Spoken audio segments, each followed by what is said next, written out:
yesterday's first round of the presidential election, as well as the presidential election and the constitutional referendum. Here today, presenting that statement will be Ms. Lucie Patuchkova, who is the special coordinator and leader of the short-term observers from the OSCE, Ms. Petra Bayr, who is the head of the delegation from the Parliamentary Assembly of the Council of Europe, Mr. Johan Busser, the head of the delegation from the OSCE Parliamentary Assembly, Mr. Michael Gahler, the head of the delegation from the European Parliament, and Ambassador Urszula Gacek, who is the head of the Election Observation Mission from the OSCE Office for Democratic Institutions and Human Rights. We will have an opportunity for questions from the media following the presentation of the preliminary statement.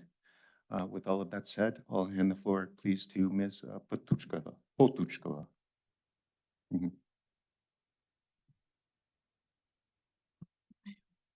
Thank you, Thomas.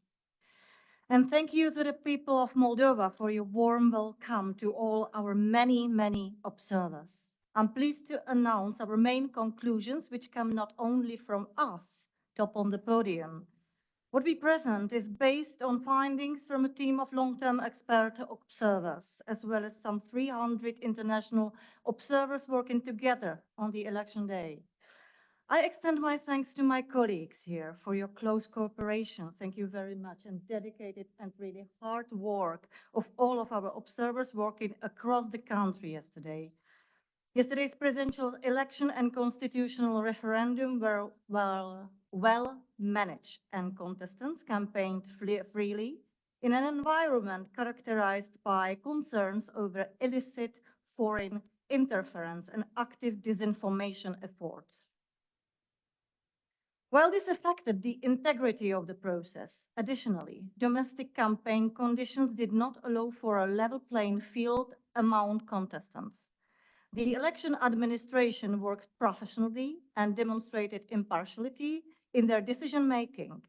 In a competitive but minimally visible campaign, voters were offered a variety of political alternatives among presidential candidates who were registered in an inclusive process.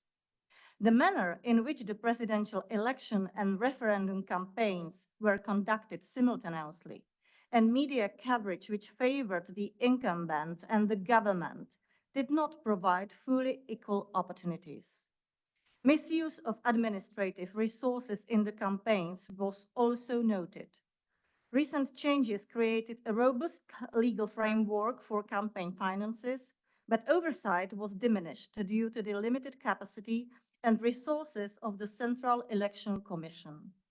Further, the effectiveness of the resolution of election disputes was limited in the handling of some contentious cases and by the failure to meet review deadlines consistently. Election day was calm and well organized, and the voting process was assessed overwhelmingly positively by international observers, with only a few procedural problems noted. The vote count and tabulation were assessed positively overall. The election and referendum took place in the context of the government addressing national security threats resulting from the war caused by the Russian Federation's invasion of Ukraine.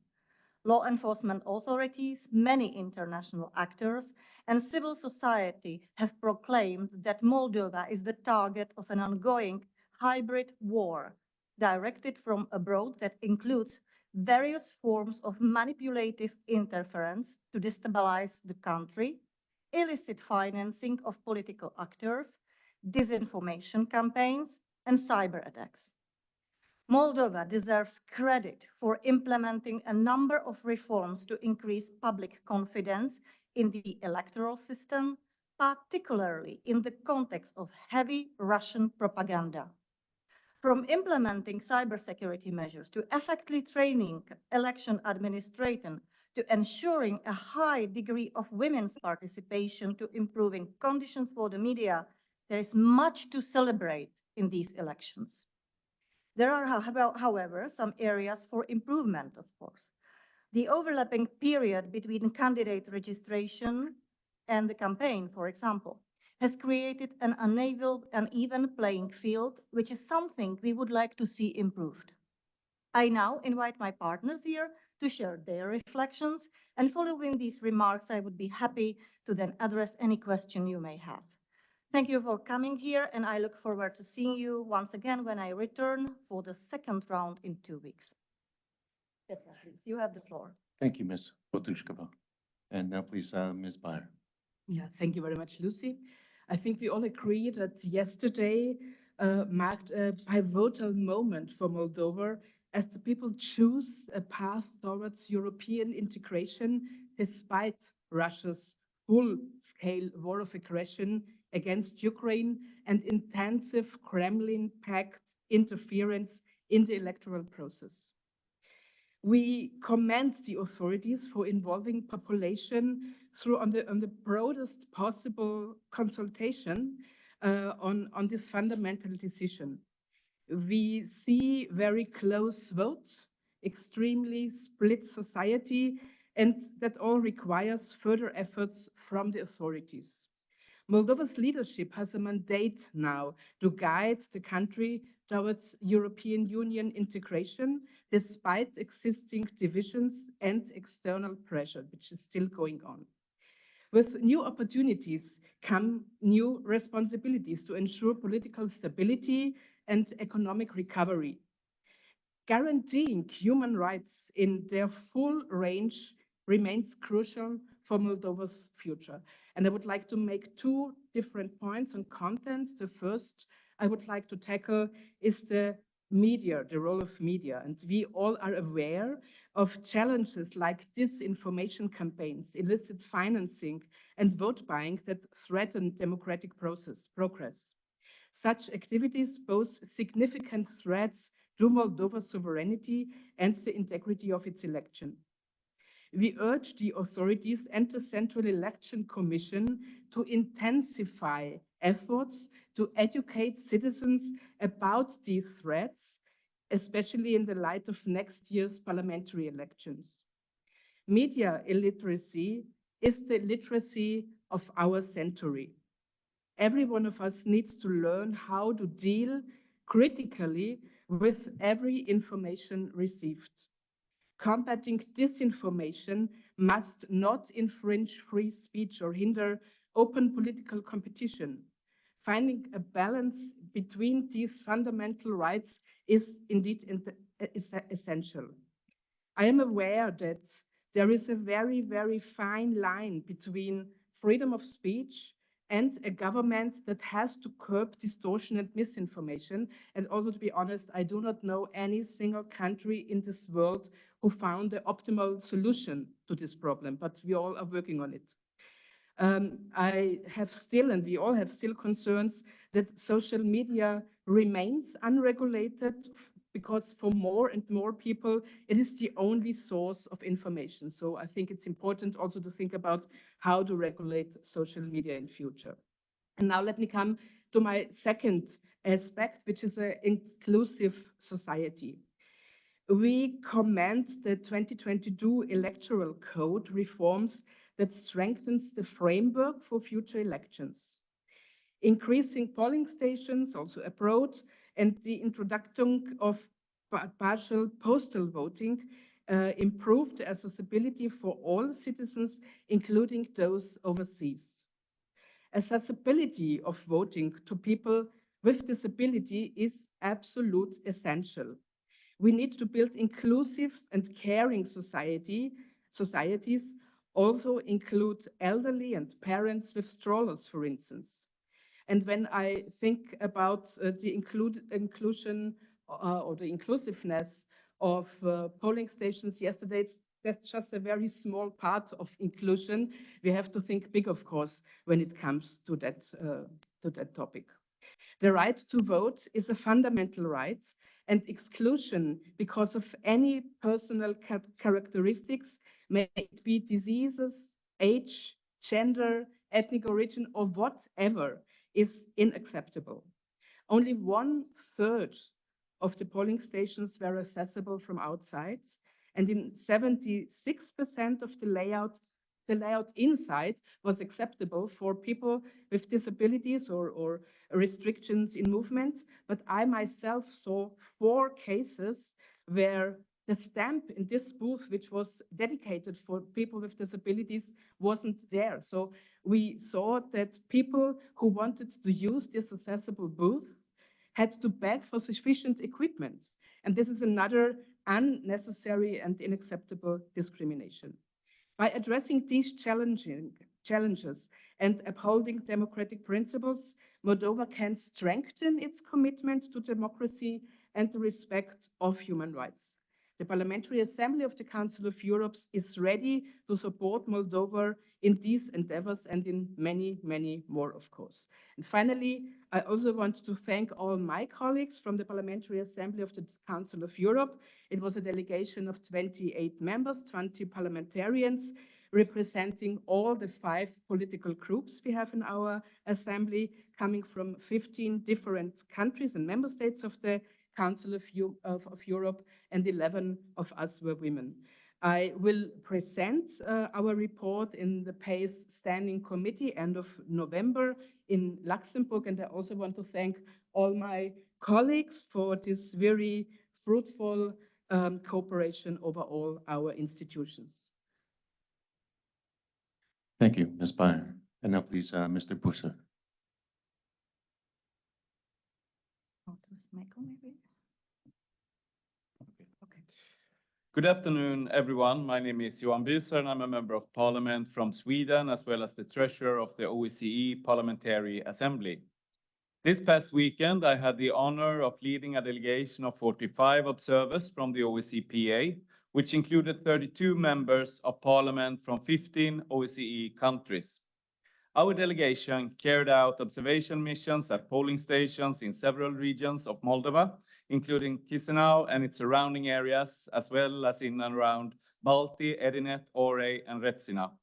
Personally, I had the opportunity to observe the process firsthand in Chisinau, Orhei, and Kryelny. I want to extend my sincere thanks to all the dedicated poll workers for the warm welcome, their professionalism, and their cooperation. On behalf of the OSCE PA, I fully endorse the statement of preliminary findings and conclusions that we are presenting today. I would also like to acknowledge the valuable contributions of our colleagues from the European Parliament, the Parliamentary Assembly of Council of Europe, and the OSCE ODIHR. This underscores the importance of international cooperation in supporting transparent and fair elections. As highlighted by my colleagues earlier, let me stress that this election was held as a pivotal time for Moldova and the region as a whole.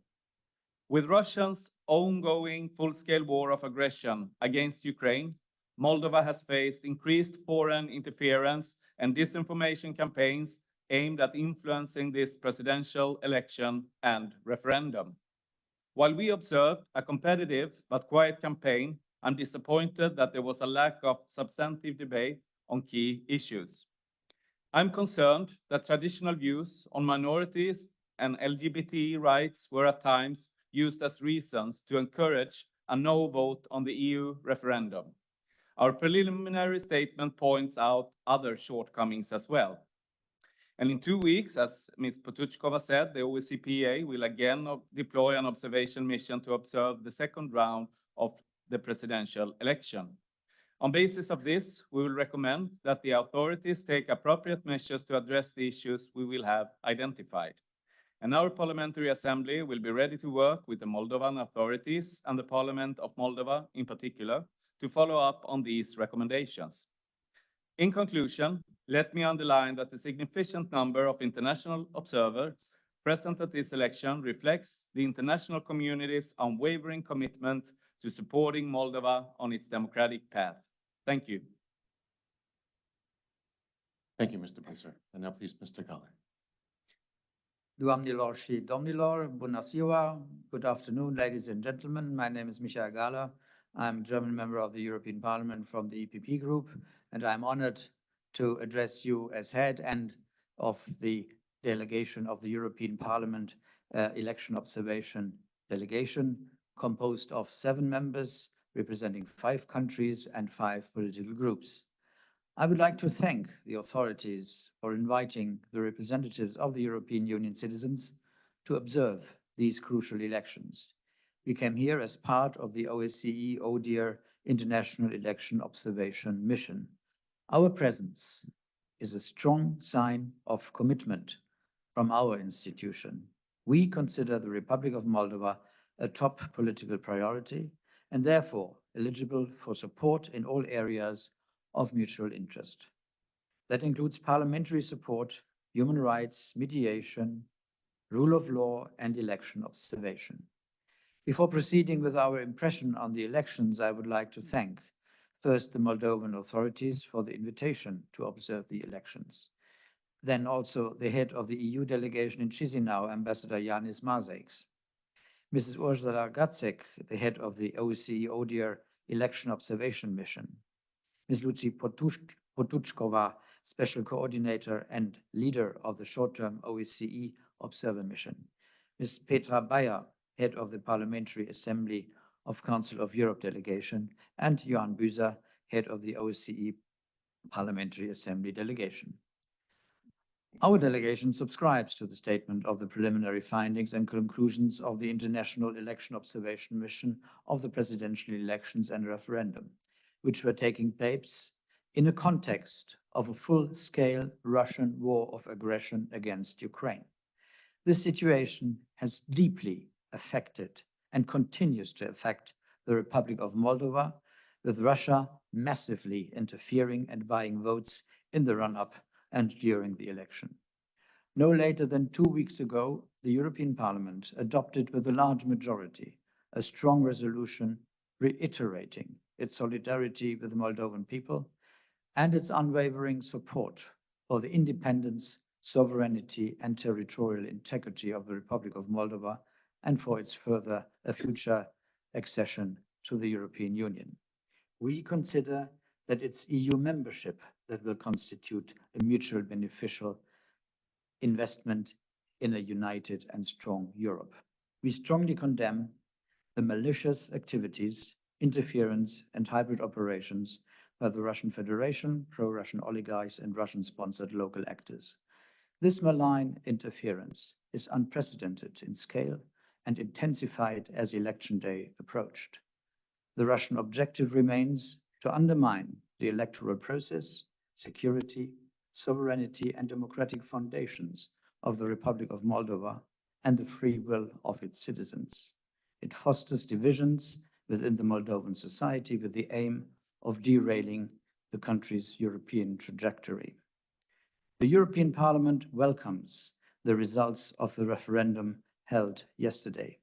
Despite the unprecedented, massive, malign, and illicit Russian interference, especially through vote buying, hybrid attacks, and disinformation, the people of the Republic of Moldova chose a future in the EU. Given the circumstances, the result is a remarkable achievement. We commend the Moldovan authorities for holding a well-managed and efficient election under these extraordinary circumstances. We call on all stakeholders to resist any interference in order not to allow it to distort the result of the second round of the presidential election and the 2025 parliamentary elections. Some words about election day. On Sunday, our delegation observed the vote and the counting in a variety of cities, of course in Chisinau, in Aneni Noi, in Belz, and in Orhei. We met many attentive and dedicated staff, most of whom were women, working in the polling stations, including in rural areas. The European Parliament delegation was positively impressed by the quality of the electoral procedures that allowed the Moldovan population to go to the polls in an orderly and peaceful manner. It is now up to the people of Moldova to assess their choices for the second round of the election. Thank you very much for your attention. Mulțumesc. And thank you, Mr. Gahler. And please now, Ambassador Gacek. Thank you very much. Ladies and gentlemen, let me start by thanking the Moldovan authorities at whose invitation the OSCE ODIHR have been conducting an election observation mission with experts working both in the capital and throughout the country since mid-September. I would also like to thank our parliamentary colleagues who made such a valuable contribution to our work, especially on election day. Let me start with election day itself and expand a little on what has already been commented on by my colleagues. Yesterday, we had over 300 international observers working throughout the country from the time polling opened and actually even before. They observed the opening, voting, counting, and finally the tabulation of results. We visited over 1,200 polling stations, as well as all the district election committees responsible for tabulation of in-country results. We continue to follow the work of the District Election Commission responsible for out-of-country voting. We assess the voting procedures very positively. Voter information systems functioned well, ballots were available in minority languages. However, in 9% of polling stations observed, not all voters were offered the option of receiving only one ballot. Cameras over the ballot boxes could have been positioned better in some polling stations in order not to compromise the secrecy of the vote. Other than this, there were only some minor procedural issues. After the close of voting, our observers were able to see the counting and tabulation of votes unhindered. They also assessed these procedures positively. We met citizen observers in nearly half of the polling stations visited and electoral contestant representatives in almost all of them. Election day was calm. Our observers saw very few isolated incidents of pressure on voters or attempts to influence them. The work of our election observation mission, however, is much more than just election day. 11 experts and 26 long-term observers have been busy following all aspects of the electoral process since mid-September, as I already mentioned. A starting point for our observation was the legal framework based on which elections are conducted. We assess it with reference to national legislation, to international standards and OSCE commitments. The same commitments and standards apply to all 57 participating states of the OSCE. We were following two events, both a presidential election and a referendum.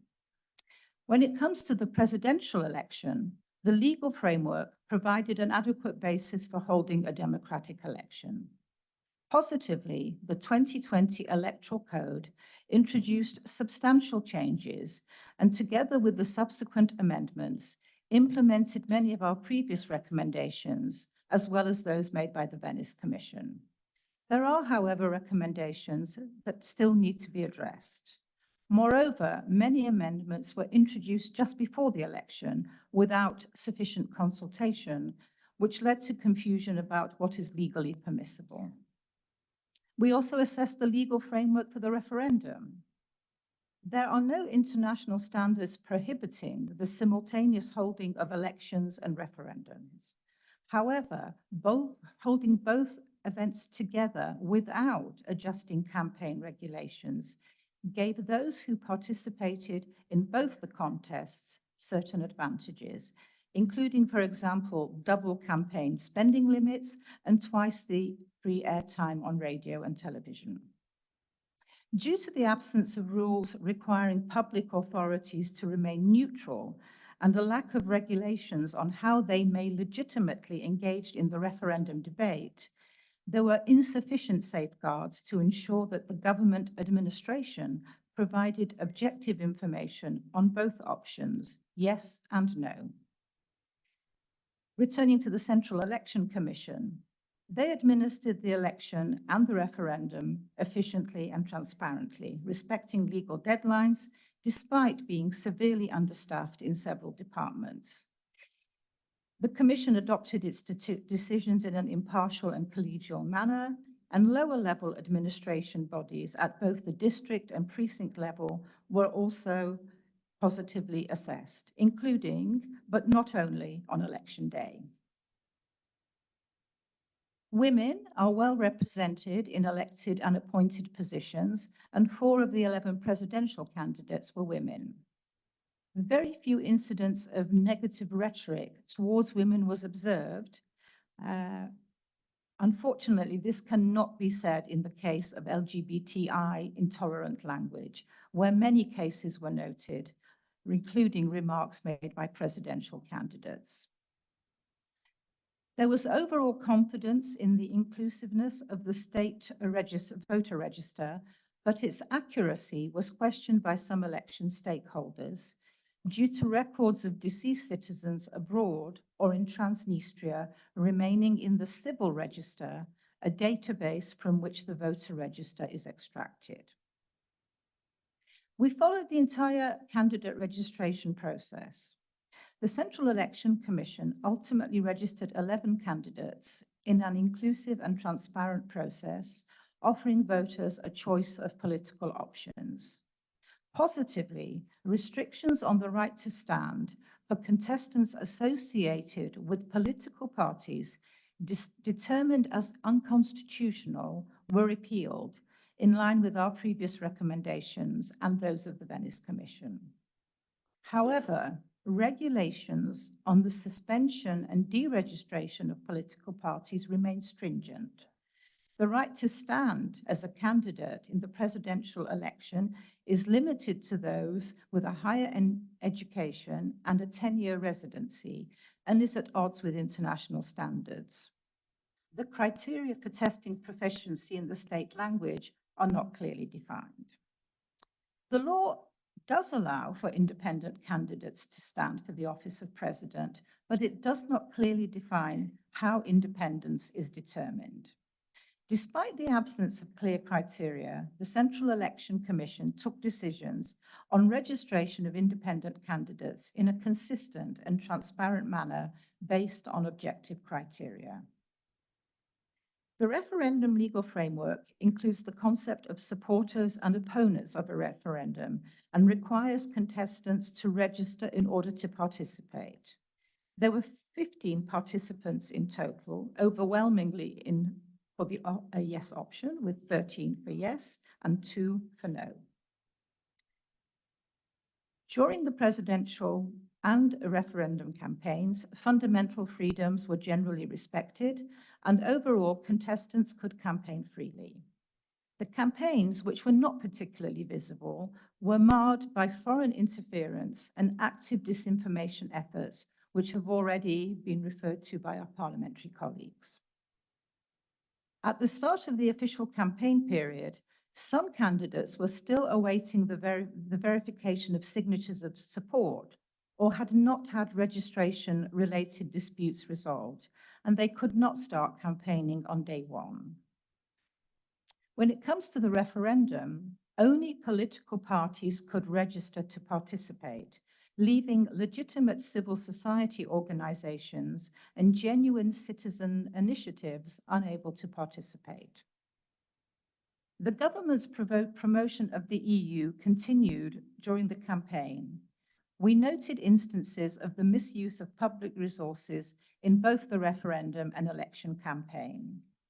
Furthermore, lines were blurred in the most visible campaigns. In the case of the incumbent, between her position as both president and candidate, in the case of the government with the ruling party as registered participant in the referendum.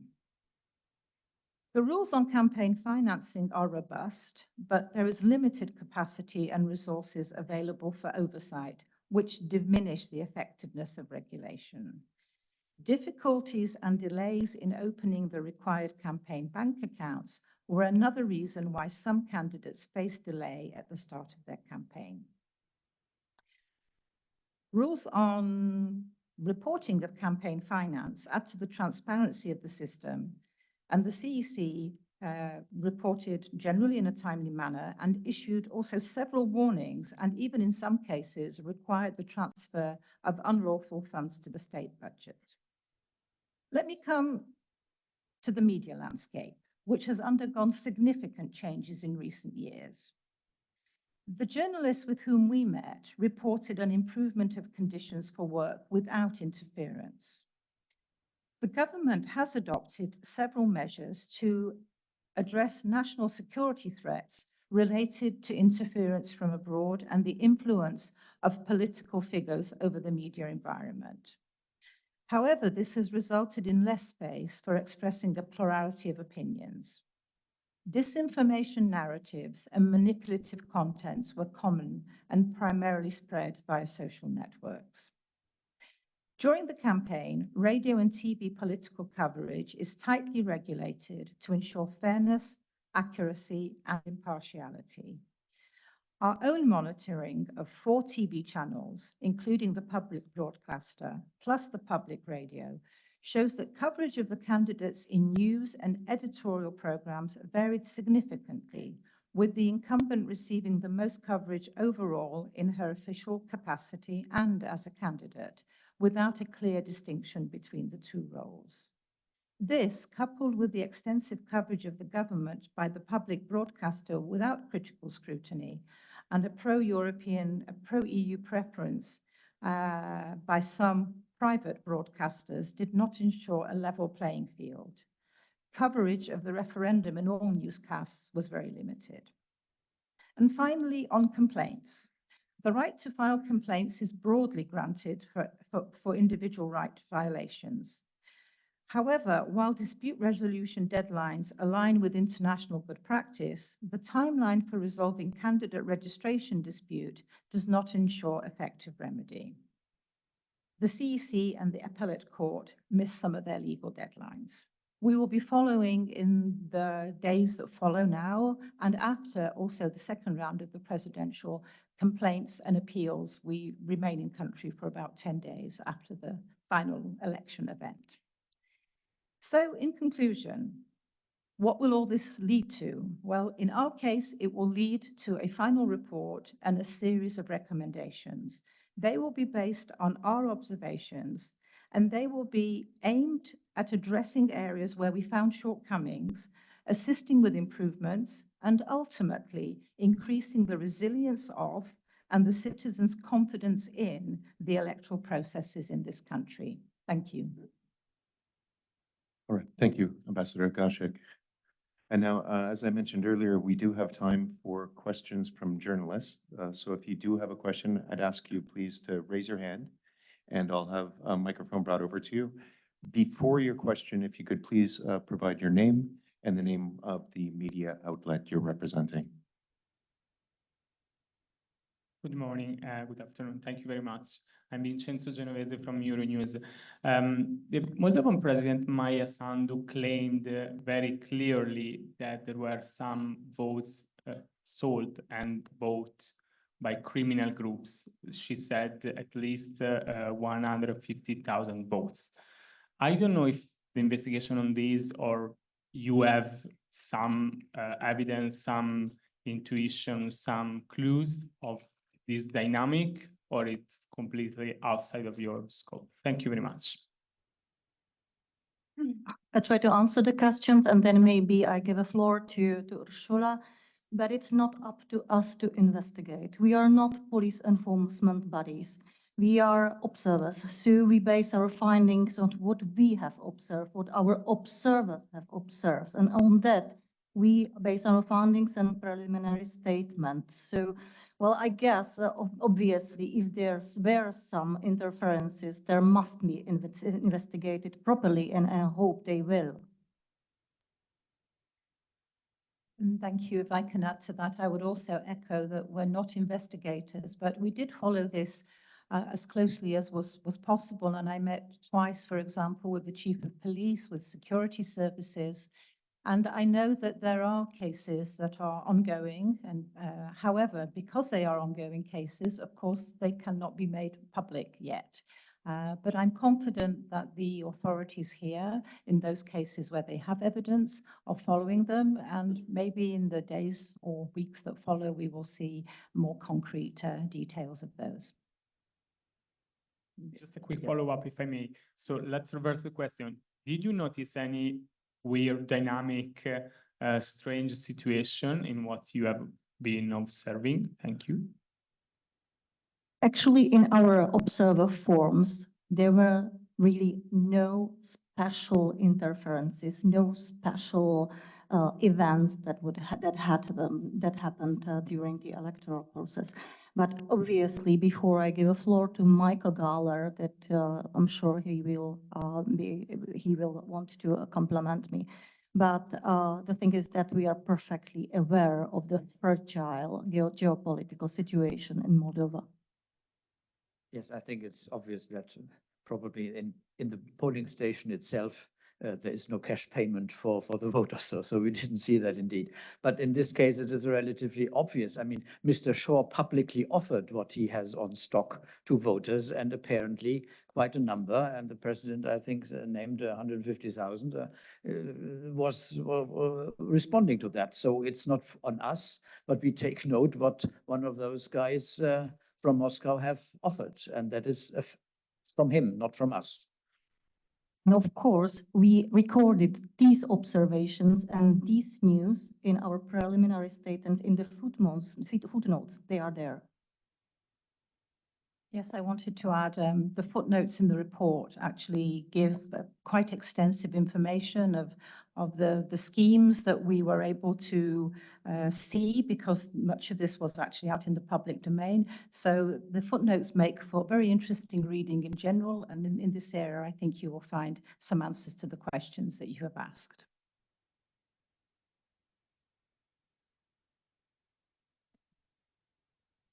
Further questions?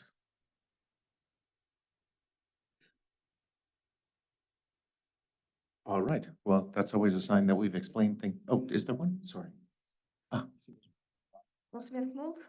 Mă numesc Irina, sunt la televiziunea Mega TV. Ieri au fost publicate numeroase video la internet cu încălcări ale alegerilor în străinătate și din Moldova. Vorbim despre conducerea oamenilor de la secția de votare, distribuirea de materiale electorale și mulți observatori ai opoziției nu au fost lăsați să intre în secția de votare. Așa s-a spus la opoziție. Cum credeți, având de vedere toate acestea, se poate considera că alegerile au avut loc sau nu? Cum credeți?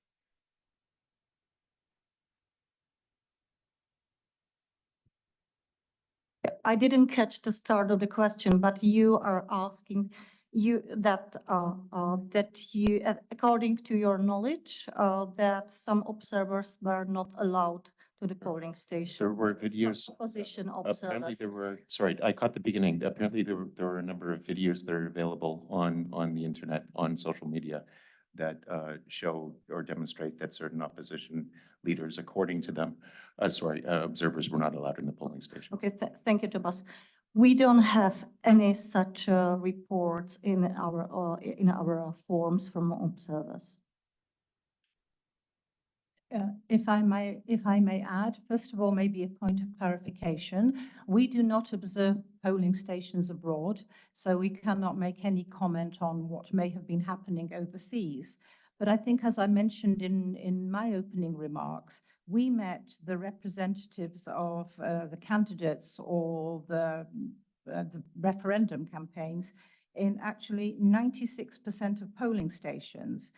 We also noted that in 12 polling stations, observers were interfering in the work of the electoral board. It's not a great number, so that might have led to their to being asked to leave, because observers, hopefully like us, are bound by a certain code of conduct of non-interference.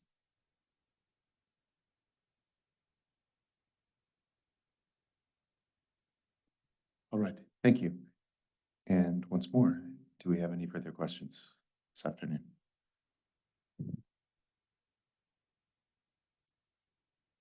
All right then, well, just all that's left then is to thank you once again for being with us this afternoon.